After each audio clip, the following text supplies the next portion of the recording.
કરીએ સુરત શહેરની તો સુરતમાં ફરી એક વખત બોમ્બની ધમકી મળી। ઉમરા સ્થિત પાસપોર્ટ ઓફિસને ઉડાવી દેવાની ધમકી મળી। ડોગ સ્ક્વોડ અને બોમ્બ સ્ક્વોડની ટીમ ઘટના સ્થળે પહોંચી। ખાસ કરીને અગાઉ પણ પાસપોર્ટ ઓફિસને મળી ચૂકી છે આ ધમકી। ફરી એકવાર ધમકી મળી છે ઉમરા સ્થિત પાસપોર્ટ ઓફિસને।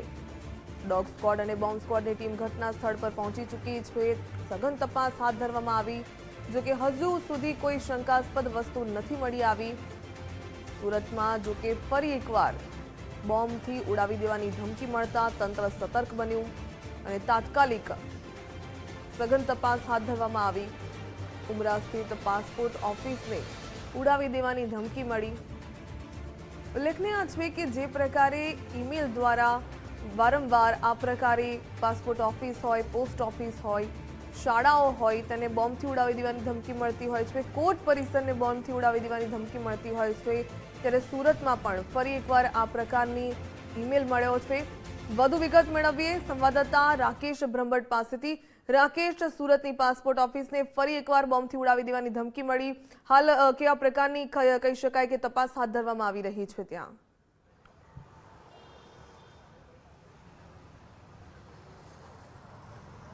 બિલકુલ, સુરતના પીપલોદ વિસ્તારમાં આવેલી પાસપોર્ટ ઓફિસને ફરી એક વખત બોમ્બથી ઉડાવી દેવાની ધમકી મળી છે અને પોલીસ તંત્ર છે તે હાલ દોડતું થયું છે। તસવીરો સીધી જોઈ શકો છો। સુરતના પીપલોદ ખાતે આવેલી જે પાસપોર્ટની જે મુખ્ય ઓફિસ આવેલી છે ને ઓફિસ ખાતે હાલ Surat SOG, bomb squad, dog squad તેમજ ફાયર વિભાગની ટીમ અને ઉમરા પોલીસ છે તે હાલ ઘટના સ્થળે પહોંચી ચૂકી છે અને સમગ્ર બિલ્ડિંગ પરિસરમાં છે તે હાલ સર્ચની જે કામગીરી છે તે કરવામાં આવી રહી છે। બિલ્ડિંગમાં જે પાસપોર્ટના અર્થે આવેલા જે લોકો છે તે હાલ કચેરીની બહાર છે। કોઈ પણ વ્યક્તિને અંદર હાલ પ્રવેશ આપવામાં આવી રહ્યો નથી, પરંતુ આ પ્રમાણેની તસવીરો છે તે હાલ જે પાસપોર્ટ ઓફિસ ખાતે જોવા મળી રહી છે। મહત્વનું છે કે આ ત્રીજી વખત આ જ પાસપોર્ટ ઓફિસને ફરી એક વખત બોમ્બથી ઉડાવી દેવાની ધમકીભર્યો મેલ છે તે કરવામાં આવ્યો છે। હાલ થોડા દિવસ અગાઉ આ જ ઓફિસને જે બોમ્બથી ઉડાવી દેવાની ધમકી મળી હતી ત્યારે પોલીસ તંત્ર છે તે દોડતું થયું હતું। અહીં લોકો કામકાજ અર્થે પણ આવ્યા છે, તેઓ જોડે વાત કરીશું। કાકા, આપનું નામ? કેવિન શિરોયા। ક્યાં આવ્યા? પાસપોર્ટ ઓફિસ પર। એટલે તો એમ પહેલાં એ લોકો એન્ટ્રી નહીં આપતા હતા, પછી 11 વાગે આસપાસ એમ કીધું કે ભાઈ અત્યારે એન્ટ્રી નહીં મળે, તમારો ટાઈમ થઈ ગયો છે। મેં કીધું કેમ? તો કે જરા પ્રોબ્લેમ છે। પછી બોમ્બ સ્કોડ આવ્યું ને અમે જોયું કે બોમ્બ સ્કોડ અંદર ગયું, ડોગ્સ ને બધા ગયા, એ બધું જોયું। એટલે પછી એણે કીધું કે આ રીતે છે તો તમે ઊભા રહેવું પડશે। પછી અમે જોયું કે અમે પાછળથી મળશે કે નહીં મળશે અમને લોકોને એન્ટ્રી, એમ તો કે અત્યારે કંઈ ખબર નહીં પડે, પણ તમે સાઈડમાં ઊભા રહો, તમને જે બી હશે અપડેટ આપવામાં આવશે। આ જ ઓફિસને ત્રીજી વખત ધમકી મળી છે, શું કહેશો આને? શું સમજી શકાય?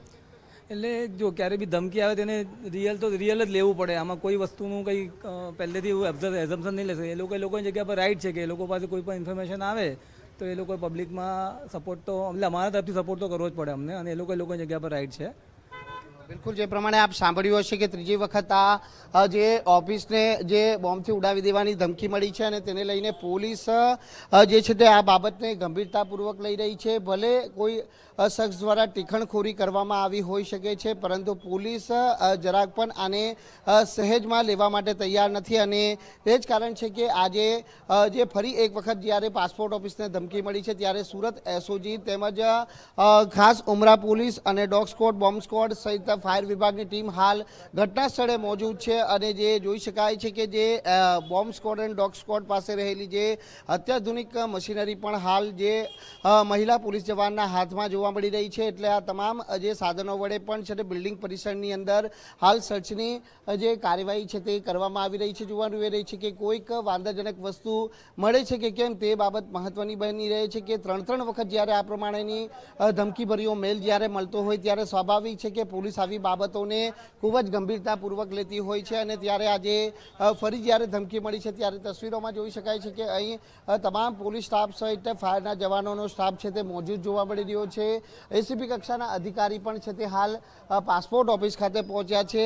હવે ખાસ મહત્વની બાબત એ પણ બનીને રહે છે કે ડોગ સ્ક્વોડની ટીમ પણ હાલ ઘટના સ્થળે હાલ આવી છે। જોઈ શકાય છે ડોગ સ્ક્વોડની મદદથી પણ આ જે બિલ્ડિંગ પરિસરની અંદર સર્ચ કરવામાં આવી રહ્યું છે કે કોઈક એક વાંધાજનક વસ્તુ ખરેખર મૂકવામાં આવી છે કે કેમ આ તમામ બાબતોને લઈને જે ઝીણવટભરી તપાસ કરવામાં આવી રહી છે. અગાઉ જે બોમ્બ મૂકવાની ધમકીભર્યો મેલ મળ્યો હતો તે બાદ તપાસ કરતા જે ચેન્નાઈના એક શખ્સ દ્વારા છે ત્યાં મેલ કરવામાં આવ્યો હોવાની પુષ્ટિ થઈ હતી, જે પોક્સો એક્ટ હેઠળના આરોપી દ્વારા જે તે મેલ કરાયો હતો. પરંતુ ફરી આ મેલ કોના દ્વારા કરવામાં આવ્યો તે હાલ તપાસનો વિષય બની રહ્યો છે. પરંતુ મેલ મળતાની સાથે જ પોલીસ છે તે એક્શનમાં આવી છે અને આ પ્રમાણે છે તે અહીં જે સર્ચ છે તે ડોગ સ્ક્વોડની મદદથી કરવામાં આવી રહ્યું છે. જે પાસપોર્ટના કામકાજ અર્થે આવેલા લોકો હાલ મુખ્ય દ્વાર બહાર છે તે તેઓને રોકી દેવામાં આવ્યા છે અને અંદર કોઈ પણ વ્યક્તિને છે તે હાલ પ્રવેશ આપવામાં આવી રહ્યો નથી. પરંતુ પરિસરની અંદર આ પ્રમાણેની જે તપાસ છે તે હાલ સઘનપૂર્વક ચાલી રહી છે. જોવાનું એ રહે છે કે તપાસ દરમિયાન છે તે શું વાંધાજનક કોઈ વસ્તુ મળે છે કે કેમ. જી રાકેશ, ધન્યવાદ તમામ જાણકારી સાથે જોડાવા બદલ.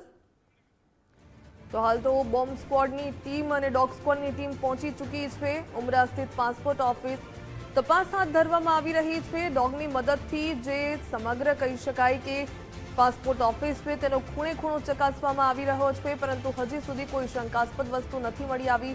પરંતુ સતર્કતાના ભાગરૂપે તમામ કહી શકાય કે બાબતોની ચકાસણી હાલ તો હાથ ધરવામાં આવી.